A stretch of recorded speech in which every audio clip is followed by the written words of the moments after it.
दिल बड़ाई साहब, सादर रसूल साहब जो बात कर रहे हैं कि इन हुक्मरानों के पास डॉलर है, आया कि पाकिस्तानी रुपया नहीं, जो किल्लत का हम सामना कर रहे हैं क्या इन हुक्मरानों की ही वजह से कर रहे हैं? दूसरा ये कि पेट्रोल की कीमतों में जो हुकूमत ने इजाफा कर दिया, ऐसी क्या मजबूरी थी कि यकम तारीख का इंतजार नहीं किया गया और 3 दिन पहले ही ये इजाफा कर दिया? वाकई में इतनी मजबूर थी हुकूमत? देखिए, हकाइक पे बात करनी चाहिए जी। क्या हुकूमत ने जाके गुजरात में गुजरांवाला ने में जाकर ये वफाकी हुकूमत ने जाके इम्प्लीमेंटेशन करानी थी? ये तो ज़िले इंतज़ामिया का काम था। और माशाल्लाह से इतने ईमानदार लोग हमारी कौम में मौजूद हैं जिन्हें ये पता चला कि अब पेट्रोल की कीमतें बढ़नी हैं तो उन्होंने पेट्रोल स्टॉक कर लिया। इधर अब हुकूमत क्या करती? हुकूमत ने जो सूबाई हुकूमतें हैं, ज़ाहिर है वो जो यहाँ इस वक्त पीडीएम की हुकूमत में बैठी जमातें हैं उनमें सिर्फ एक सिंध में उनकी हुकूमत है, बाकी निगरान सेटअप है। तो इन्होंने जाकर तो नहीं करना था। सेटअप भी अच्छा, अगर ये ना करते, अगर 2 दिन इंतजार कर लेते, जो इस वक्त निगरान सेटअप में उनका वो ये चला तो नहीं रहे ना, ये चला तो नहीं रहे ना। अच्छा देखें ना, देखें तो सही, मेरी अर्ज सुन लें, मेरी अर्ज सुन लें।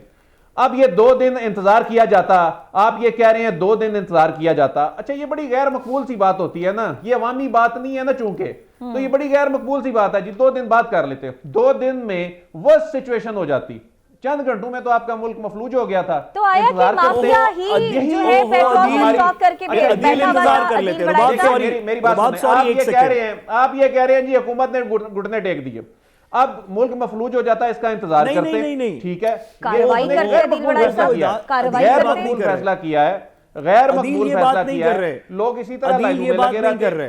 मेरी बात सुनता, मैं आती हूं आपकी जानिब। मेरी बात सुनिए साहब, अपना जुमला पूरा कर ले, मैं आती हूं आपकी जानिब। अदील के जवाब, अदील अपने जवाब में थोड़ा बात शामिल कर ले। साद रसूल साहब, आप बात कर लीजिएगा। जी साद रसूल साहब, आप जरूर बात कीजिएगा। देखिए, जितनी जल्दी हम रियलिटी को तस्लीम करेंगे ना, उतनी जल्दी हमारी मुश्किलात खत्म होंगी।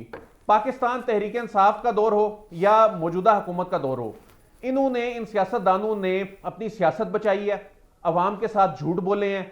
क्यों नहीं बताती पाकिस्तान तहरीक इंसाफ के पेट्रोलियम लेवी 50 रुपए लगाने की कमिटमेंट उन्होंने दी थी और उसके बाद वो मुकर गए थे। फिर IMF जो है उसके बाद जाकर मिन्नतें तरले करने पड़ी। उसके बाद अब ये जो 50 रुपए तक लेकर गए हैं, ये किस दौर में हुआ? एक तो ये झूठ बोला गया, दूसरा झूठ इसहाक डार साहब ने आके बोला, दूसरा झूठ इसहाक डार साहब ने आके बोला। वो सुने, डॉलर की असल कीमत क्यों नहीं बताई? आपने अपनी सियासत बचाई। आप डॉलर की असल कीमत, वो कैपिंग, उसकी वजह से आपके रिजर्व्स को दचका लगा। अभी देखें, आपने जब आपको ये यकीन हो चला कि अभी इलेक्शन नहीं है सूबाई असेंबलियों के, या अभी इलेक्शन नहीं है, उसके बाद आपने डॉलर को खुला छोड़ा, जो कि पहले छोड़ देना चाहिए था। आपके रिजर्व $3 अरब का इसहाक डार साहब की इस प्लानिंग की वजह से नुकसान हुआ।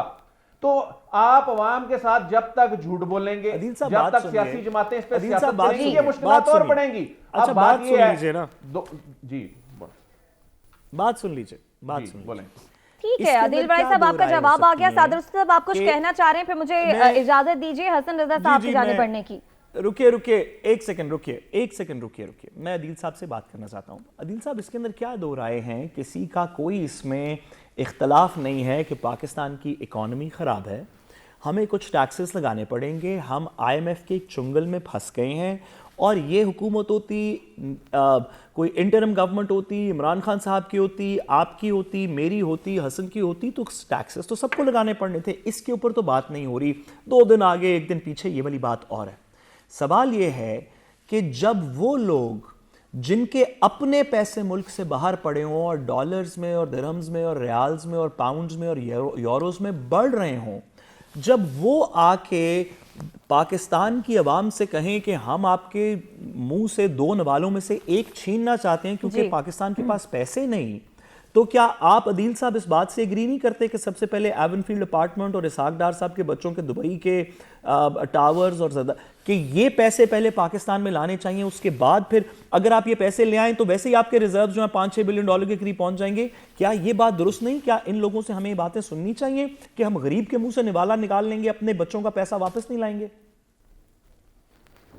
ठीक है सर, आइडियल बात है ना, ठीक है, इन लोगों के पैसे लाने चाहिए, लेकिन ये भी तो देखें इसहाक डार पे क्रिटिसिज्म क्या हो रहा है। इसहाक डार पर तो क्रिटिसिज्म ये हो रहा है कि आपने डॉलर को दबाई रखा।